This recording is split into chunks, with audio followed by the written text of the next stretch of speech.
नमस्कार, आप देख रहे हैं इंडिया क्राइम एक्सप्रेस। और जनपद गोरखपुर के गुलरिया थाना को सबसे पहला यानी उत्तर प्रदेश का सबसे पहला एसडीजी जागरूक थाना बनाया गया है और अनावरण किया गया है गुलरिया थाने का। इस मौके पर एसएसपी डॉक्टर गौरव ग्रोवर, एडीजी समेत अन्य उच्चाधिकारी मौजूद रहे। तो क्या पूरा कार्यक्रम रहा है, ग्राउंड जीरो पे ले चल के आपको दिखाते हैं कि क्या पूरा कार्यक्रम रहा है और क्या सस्टेनेबिलिटी 28 तारीख को मैरियन फाउंडेशन के द्वारा एक कार्यक्रम होने जा रहा है, द गार्डियन ऑफ सस्टेनेबिलिटी। उस कार्यक्रम के बारे में भी आपको 28 तारीख को बताएंगे, लेकिन गुलरिया थाने पे कल क्या क्या कार्यक्रम हुआ उसके बारे में आपको बताते हैं। वीडियो में देखें आगे। संघ ने तो इन लक्ष्यों को निर्धारित कर हमारा मार्गदर्शन कर दिया। अब इन लक्ष्यों को कार्यान्वित करने का उत्तरदायित्व हमारे ऊपर है। बूंद बूंद से सागर भरता है। जब प्रत्येक जागरूक नागरिक कर्मवीर बनकर अपने उत्तरदायित्व का निर्वहन करते हुए प्रेरणादायक उदाहरण प्रस्तुत कर दूसरों को जागृत और प्रेरित करेगा, तो वह दिन दूर नहीं जब हम इन सतत विकास लक्ष्यों की पूर्ति समय साधे अंदर ही कर लेंगे। और तभी भारतीय संस्कृति का अमर संदेश सर्वे भवन्तु सुखिनः, सर्वे सन्तु निरामयाः, सर्वे भद्राणि पश्यन्तु मां कश्चित् दुर्भाग् भवेत् को हम चरितार्थ कर पाएंगे। ऐसा ही एक प्रेरणादायक अनवरत प्रयास सेंट पॉल स्कूल के ट्रस्टी एवं कार्यकारी प्रधानाचार्य श्री अमरीश चंद्रा द्वारा किया जा रहा है, तथा हमें यह जानकर अत्यंत हर्ष की अनुभूति हो रही है कि इनके प्रयासों को अब अंतर्राष्ट्रीय पहचान भी मिल रही है। पिछले 21 सितंबर को ही इन्हें दुबई में ग्लोबल एसडीजी लीडर अवार्ड से सम्मानित किया गया। इस महत्वपूर्ण सम्मान हेतु हम उन्हें अपनी शुभकामनाएं और अभिनंदन पेश करते हैं। हमें आशा ही नहीं पूर्ण विश्वास है कि इस पहचान से प्रेरित श्री अमरीश चंद्रा जी सतत विकास लक्ष्यों की पूर्ति हेतु हमारा मार्गदर्शन करते हुए एक जननायक के रूप में प्रतिष्ठित होंगे। रामायणी में कविवर जयशंकर प्रसाद ने लिखा है, शक्ति के विद्युत कण जो व्यस्त विकल बिखरे हैं हो निरपाय, समन्वय उनका करे समस्त विजयी मानवता हो जाए।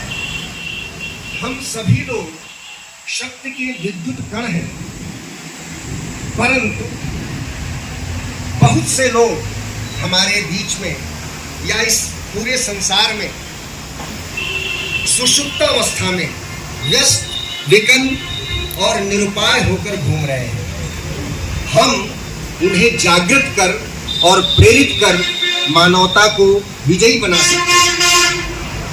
अब हमारे दो विद्यार्थी अपने सज्जनों एवं प्रस्तुत दर्शकों को मेरा प्रणाम। आज मैं आप सबके समक्ष अत्यंत महत्वपूर्ण विषय पर चर्चा करना चाहती हूँ। सतत विकास के 17 लक्ष्य, जिन्हें सस्टेनेबल डेवलपमेंट गोल्स भी कहा जाता है। इनका मुख्य उद्देश्य 2030 तक दुनिया को बेहतर स्थान बनाना है। सतत विकास के 17 लक्ष्य हैं। पहला, गरीबी का अंत, दुनिया से हर प्रकार की गरीबी को खत्म करना। दूसरा, भूख की समाप्ति, सभी के लिए खाद्य सुरक्षा और पोषण सुनिश्चित करना। तीसरा, स्वस्थ जीवन, सभी उम्र के लोगों के लिए स्वस्थ जीवन और कल्याण को बढ़ावा देना। चौथा, गुणवत्तापूर्ण शिक्षा, सभी के लिए समावेशी और समान गुणवत्तापूर्ण शिक्षा प्रदान करना। पांचवा, लैंगिक समानता, सभी महिलाओं और लड़कियों के सशक्तिकरण के लिए लैंगिक समानता प्रदान करना। छठा, स्वच्छ जल और स्वच्छता, सभी के लिए स्वच्छ जल और स्वच्छता सुविधाओं की उपलब्धता सुनिश्चित करना। सातवां, सस्ती और स्वच्छ ऊर्जा, सभी के लिए सस्ती, विश्वसनीय और आधुनिक ऊर्जा सेवाएं उपलब्ध करवाना। आठवां, श्रम और आर्थिक विकास, सभी के लिए समावेशी और स्थायी आर्थिक विकास और रोजगार के अवसर प्रदान करना। 9वां, औद्योगिक नवाचार और ढांचा। उद्योग नवाचार और आधारभूत ढांचे में सुधार करना। 10वां, असमानताओं में कमी। देशों और समाजों के भीतर असमानताओं में कमी। 11वां, सतत शहर और समुदाय। शहरों और मानव बस्तियों को समावेशी, सुरक्षित और टिकाऊ बनाना। 12वां, जिम्मेदार उपभोग और उत्पादन। उत्पादन और उपभोग के टिकाऊ रूपों को बढ़ावा देना। 13वां, जलवायु कार्रवाई। जलवायु परिवर्तन और इसके प्रभावों से बचने के लिए तात्कालिक उपाय करना। 14वां, समुद्री जीवन। महासागरों, समुद्रों और समुद्री संसाधनों का संरक्षण।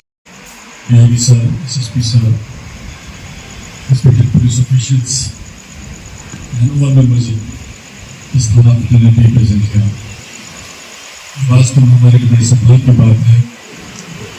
मेरे अपने लिए बहुत दिनों बाद इस थाने में आने का मौका पड़ा है, क्योंकि जब मैंने 78 में स्कूल शुरू किया था, 81 में मैं स्कूल लगा और स्कूल लेकर आया था, तो यहाँ रोज आना जाना कैसा माहौल था, कुछ ऐसी परेशानी थी। और मैं ही था इसके द्वारा पहले इस थाने को एक जीत प्राप्त हुई। इंस्पेक्टर साहब ने मुझसे कहा कि आप यही साहब से बात करिए, काम बहुत ज़्यादा है, रात को बहुत दौड़ना होती है। मैंने यही सबसे बात किया, मैंने कहा कि सब क्यों पकड़ गया और मुझे बहुत जल्दी है। आदरणीय DIG sir, saint Paul school परिवार से सभी लोग यहाँ पर जो उपस्थित हैं, थाने का पूरा स्टाफ, आज का दिन बहुत ही महत्वपूर्ण और बहुत ही हर्ष का दिन है, जिसको हम लोग कई सालों से कम्युनिटी पुलिसिंग के नाम से एक टर्मिनोलॉजी हम सुनते हैं, जिसका कि मतलब होता है कि समाज और पुलिस एक साथ मिलकर के काम कैसे करते हैं, उसके कितने अच्छे परिणाम आते हैं, उसका एक बहुत अच्छा उदाहरण आज का ये कार्यक्रम। जैसा कि चंद्रा साहब बता रहे थे कि 78 यानी कि आज से 50 साल से भी ज़्यादा, आज से 50 साल पहले शायद यहाँ पर जंगल रहा होगा और इसकी दूरी मुख्यालय से भी बहुत दूर रही होगी, लेकिन उस समय पर पुलिस के पास तो चलो शस्त्र हैं, बट मैं आपको भी दाद दूंगा कि आप कैसे यहाँ पर थे। इसका मतलब पुलिस उस समय भी आपके साथ सहयोग में थी और उस समय भी आपका सहयोग पुलिस को और पुलिस का सहयोग आपको मिला वहाँ पे, और यही कम्युनिटी पुलिसिंग का जीता जागता उदाहरण है। और इसका दूसरा एस्पेक्ट ये है कि पुलिस परिवार के बहुत से बच्चे आपके स्कूल में पढ़े और बहुत से अधिकारी इसी तरह से आपने भी पुलिस का बहुत सहयोग किया। अक्सर पुलिसिंग करते करते हम लोग समाज के टच में आते हैं, बड़ा अच्छा लगता है जब पुलिस के लिए समाज के लोग आगे आकर के इस तरह की पहल करते हैं, इस तरह के प्रयास करते हैं। और मुझे पूरी आशा ही नहीं, विश्वास है कि सेंट पॉल परिवार के साथ ये जो साथ है, ये जो एक नाता बना है, ये आगे चल के और भी अच्छा उभरेगा और इस तरह से हम आगे भी और कार्यक्रम करते रहेंगे। बहुत बहुत धन्यवाद।